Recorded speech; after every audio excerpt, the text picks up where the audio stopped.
चौधरी देवलाल परिवार, चौधरी ओम प्रकाश चौटाला परिवार के सबसे जुझारू और संघर्षशील चौधरी अभय सिंह चौटाला जी, आज सारी जिम्मेदारियां आप निभा रहे हैं। अनेकों बार पार्टियां बनी और अनेकों बार पार्टियां गई। हमेशा सिंबल न जाने कितनी पार्टियों के सिंबल लिए, आखिर में जब इनेलो बन गई तो एक ही सिंबल रहा है। और उस सिंबल का उत्तरदायी तो कौन थे? उत्तरदायी उसके उत्तराधिकारी चौधरी ओम प्रकाश चौटाला जी थे। पहली बार उनके नेतृत्व में ये इनेलो पार्टी बनी और दुर्भाग्य से जब वो हमारे बीच में नहीं रहे तो आज मुझे खुशी है, मेरे घर का संचालन जो है चौधरी अभय सिंह चौटाला जी बखूबी कर रहे हैं। तो हमारे इंडियन नेशनल लोकदल के आप राष्ट्रीय अध्यक्ष हैं और उनके साथ सुरेंद्र चौधरी जी भी आपके बोल के गए हैं, डिप्टी सीएम थे, अभी हैं। और आदित्य चौटाला जी जो डबाड़ी से एमएलए हैं, रामपाल माजरा जी जो आज इंडियन नेशनल लोकदल पार्टी को स्टेट लेवल पर संभाल रहे हैं, मेरे बहुत पुराने साथी हैं, बहुत मेहनती हैं, बहुत इंटेलिजेंट है, कर्मठ है। इसी तरह से एमएस मलिक जी मेरे डीजीपी रहे हैं जब चौटाला साहब सीएम थे और मैं जब फाइनेंस मिनिस्टर था। बहुत ही काबिल अधिकारी रहे हैं, आज आईएनएलडी के साथ हैं। इसी तरह से शेर सिंह बड़शामी जी, आप भी उनके पॉलिटिकल एडवाइज़र रहे थे और आज आप भी जो है इनेलो को मजबूत कर रहे हैं। Umed Singh ji national organising secretary के रूप में सबसे बड़ी जिम्मेदारी है और को संभाल रहे हैं। करण सिंह जी चौटाला जिला परिषद के चेयरमैन हैं, आप भी परिवार की लेगेसी को आगे बढ़ा रहे हैं। अर्जुन जी चौटाला एमएलए भी हैं आप और साथ में परिवार की लेगेसी को, चौधरी देवलाल की लेगेसी को, चौधरी ओम प्रकाश चौटाला की लेगेसी को आगे बढ़ा रहे हैं। और हमारी बहन के कविता जी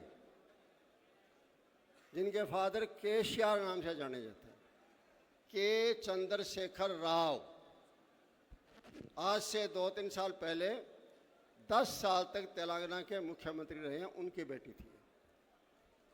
ये लोकसभा की मेंबर भी रही थी और एमएलसी भी रही थी। और अभी सुखबीर बादल जी, वो तो परिवार के सदस्य हैं, पीढ़ी दर पीढ़ी परिवार चला रहा है। हर मौका पर जब भी इनेलो कोई प्रोग्राम करती है आती है। मैं तो सबसे पहले यही कहना चाहता हूँ, चौधरी अभय सिंह चौटाला के हौसले की दाद देता हूँ। इन्होंने बहुत बड़ा चैलेंज एक्सेप्ट किया है और पहली बार चौधरी देवीलाल जी के, ताऊ देवीलाल जी के जन्म जयंती को इस बार रोहतक में करने का फैसला किया। ये दिखाते हैं, इनका हौसला दिखाते हैं। और जब चले तो अकेले चले और धीरे धीरे काफिला बढ़ता गया। मैं पिछले दिनों से देख रहा हूँ रोहतक में इतना बड़ा बदलाव आ रहा है, क्यों ना आएगा? ये चौधरी देवीलाल जी की कर्म भूमि रही है, सोनीपत कर्म भूमि रही है। पहले एमपी बने सोनीपत से 1980 में और एमएलए थे, बट्टू से छोड़ दिया और वहाँ से मुझे मौका दिया एमएलए का। मेरी कोई इच्छा नहीं थी राजनीति के अंदर आने की, लेकिन वो लेकर आए चाहे मुझे बायोलॉजिकल तौर पर मेरे माँ बाप ने जन्म दिया, लेकिन राजनीति में अगर जन्म दिया तो वो चौधरी देवीलाल जी ने जन्म दिया।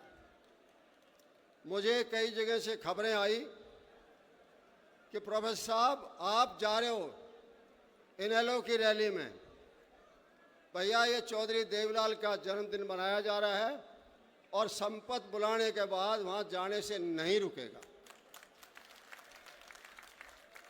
मुझे चैलेंज ये एक्सेप्ट है, चाहे मुझे किसी चीज़ की कुर्बानी देनी पड़ जाए, मैं चौधरी देवीलाल के आदर्शों से, उनके नियमों से, उनके नीतियों से अलग नहीं हट सकता, किसी तरीके से नहीं हट सकता।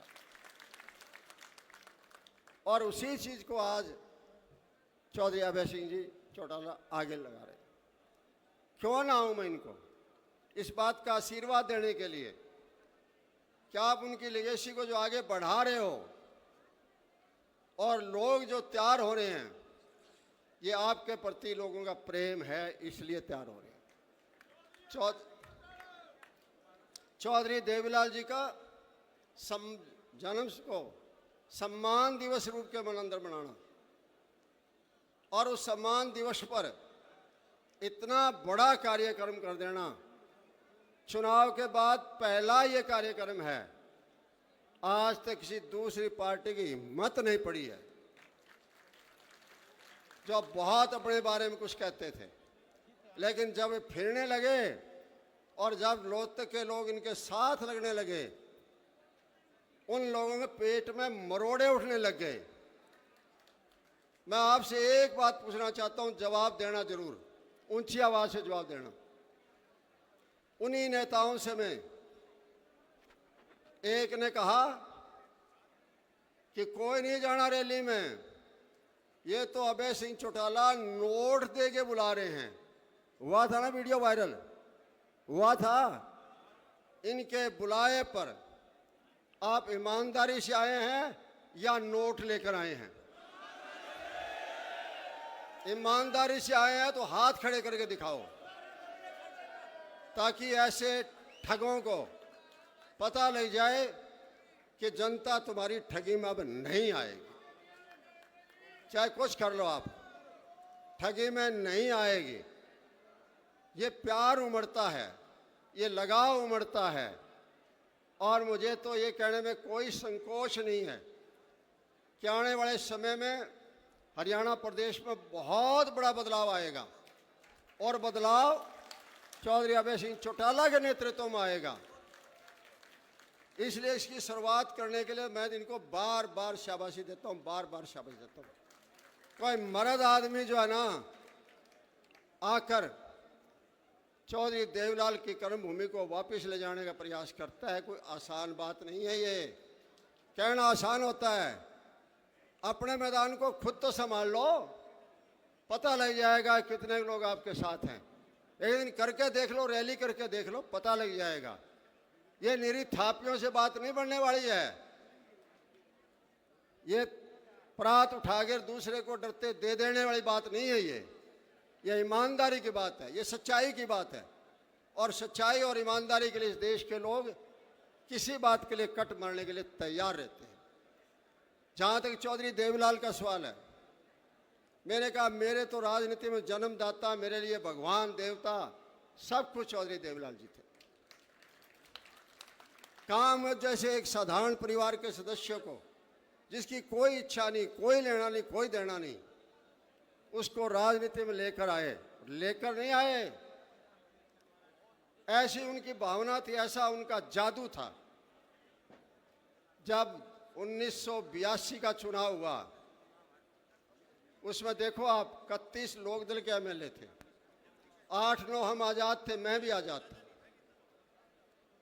बीजेपी के 6 एमएलए थे और छोटी पार्टियों के थे। 50 से ऊपर जाके गवर्नर से मिले, और गवर्नर ने एतवार को चौधरी बद्रीलाल को बना दिया, जबकि हाँ भरी थी सोमवार की चौधरी देवीलाल की।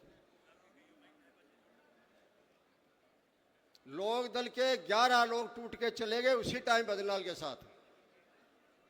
मैं ये नहीं कहता कि मैं कोई बड़ा बुद्धिमान था, लेकिन चौधरी देवलाल का जुनून ऐसा था, मैं अकेला आजाद उनके साथ खड़ा रहा, सरकार में नहीं गया था। लेकिन उस शख्सियत ने कोई देने में कमी नहीं छोड़ी। 87 में पहली कैबिनेट आई और पहले 6 मंत्री बने, उनमें उन्होंने संपत सिंह को भी साथ लिया था। ये बात थी। इसी तरह चौटाला साहब बने तो सबसे पहले संपत सिंह को लिया था। मैं कैसे भूल सकता हूं ये चीजें। कहते हैं जी आप दूसरी पार्टी में चले गए। हाँ चला गया, लेकिन मेरे पारिवारिक संबंध है। जब चौटाला साहब के अस्थि कलश आए, सबसे पहले मैं आगे खड़ा हुआ रिसीव करने के लिए। आदित्य और अर्जुन दोनों आए थे। मैंने कहा ये मुझे सौंपो। लोगों तब भी चर्चा शुरू कर दी थी, ये क्या हो रहा है, क्या हो रहा है। हो रहा है, मेरे परिवार के मुखिया के अस्थि कलश है। मैं नहीं संभालूंगा तो कौन संभालेगा। दोनों बेटों की शादी में बुलाया, पोते के दसोट में बुलाया और मैं गया। बोले आप पर ये हो जाएगा, वो हो जाएगा। होने दो भैया, हम नहीं डरेंगे। मरना नहीं है इन पदों के साथ में, लेकिन असूल नहीं छोड़ेंगे। कैसे छोड़े? जहां तक चौधरी देवलाल जी का है। चौधरी देवलाल देश की सबसे बड़ी राजनीति के यूनिवर्सिटी के मालिक थे। आज देश में कोई प्रदेश ऐसा नहीं है जहां उनकी छाप ना हो, जहां उनके की बात ना हो। राजनीतिक परिवर्तन जब चाहते थे जनता के सारे कर दिया करते। हटाना है तो हटा दिया करते, बढ़ाना है तो बढ़ा दिया करते। मैं 1977 की बात याद कराता हूं। चौधरी देवलाल हरियाणा मुख्यमंत्री बने, किसान। प्रकाश सिंह बादल बने पंजाब में, किसान।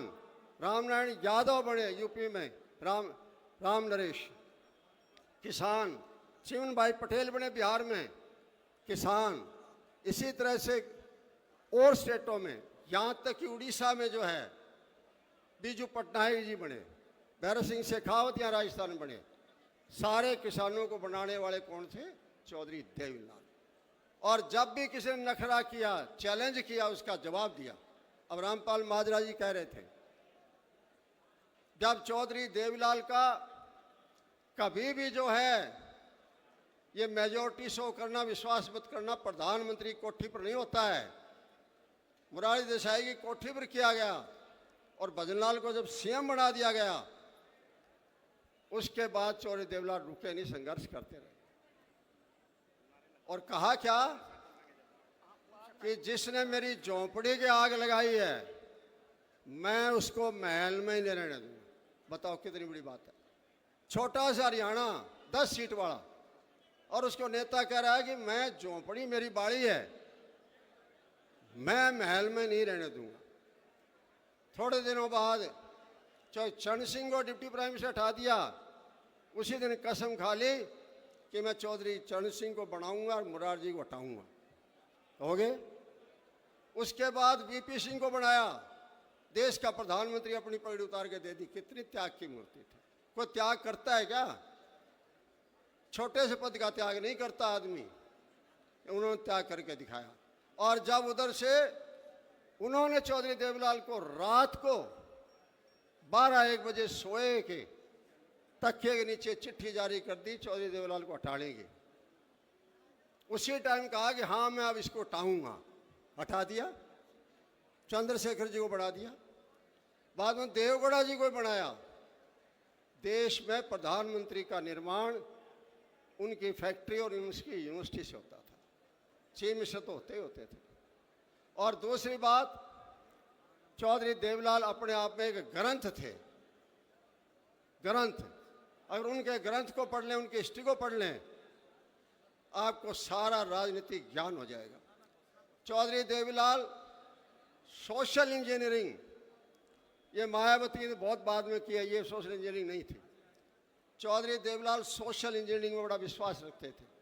जब देखा समाज का हर वर्ग अलग अलग लुट रहा है, किसान अलग लुट रहा है, कमेरा अलग लुट रहा है, श्रमिक अलग लुट रहा है, पिछड़ा अलग लुट रहा है, दलित अलग लुट रहा है, इस तरह का जब देखा ये लुट रहा है, सबको जोड़ने का काम किया और 87 का परिवर्तन उसी जोड़ की निशानी है। हर जगह नेता उठाए, हर समाज के उठाए और बाद में हर समाज के लिए नीतियां बनाई। उस आदमी को और क्या कहेंगे हम जी। इसलिए बहुत बड़े शख्सियत चौधरी देवलाल जी, आज अगर उनका सम्मान हम नहीं याद करेंगे तो कोताही होगी। इसलिए मैं कहना चाहता हूं आपको, आप उनके आदर्शों को, आप उनके असूलों को, उनको आपको आगे ले जाना है तो वो आप ले जा सकते हो केवल अभय सिंह के नेतृत्व में। पार्टियां हैं, बहुत हैं, लेकिन किसान के लिए, गरीब के लिए और कोई नहीं दिखता। और आज सबसे बड़ा संकट क्या है? सबसे बड़ा संकट है ये बाढ़ आई। बाढ़ में नहीं, हरियाणा प्रदेश में तो ड्रेन का, नदी का, चौवे का ये नुकसान है, लेकिन आज तक एक नया पैसा नहीं दिया है। लड़ाई कौन लड़ रहा है? कोई नहीं लड़ रहा। जब हरियाणा का 3 महीने पानी बंद किया, किसने प्रदर्शन किए? चौधरी अभय सिंह चौटाला जी ने प्रदर्शन किए थे। और बैठे थे लोग, बहुत बड़े बड़े लोग बैठे थे। किया किसी ने प्रदर्शन? कोई आया छाती खोल के आगे सामने? यही आए थे। किसान जब लुट रहा था, 3 काले कानून बन रहे थे, किसी ने कोई धरना प्रदर्शन भी किया हो? अगले शेर ने आकर सीधा इस्तीफा दे दिया। किसान अगर लुट रहा है, मैं चौधरी देवलाल का पोता हूं, ओम प्रकाश चौटाला का बेटा हूं। अगर यही होता रहा तो आने वाली पीढ़ी मुझे भी माफ नहीं करेगी। और बात भी ठीक है। और इन्होंने एकदम इस्तीफा दे दिया। अड़ जाते हैं जहां भी किसान की, मजदूर की, गरीब की, दलित की, पिछड़े की, कमेरे की बात आती है। इसलिए मैंने ज्यादा कहते हो ये कहता हूं, आज यहां से कसम खा के जाओ कि चौधरी देवलाल की नीतियों को अगर आपको मजबूत करना है, अगर आप उसको मानना है, उनकी नीतियों को दोहराना है, तो अभय सिंह चौटाला जी को मजबूत करो। करोगे? चौधरी देवलाल, चौधरी देवलाल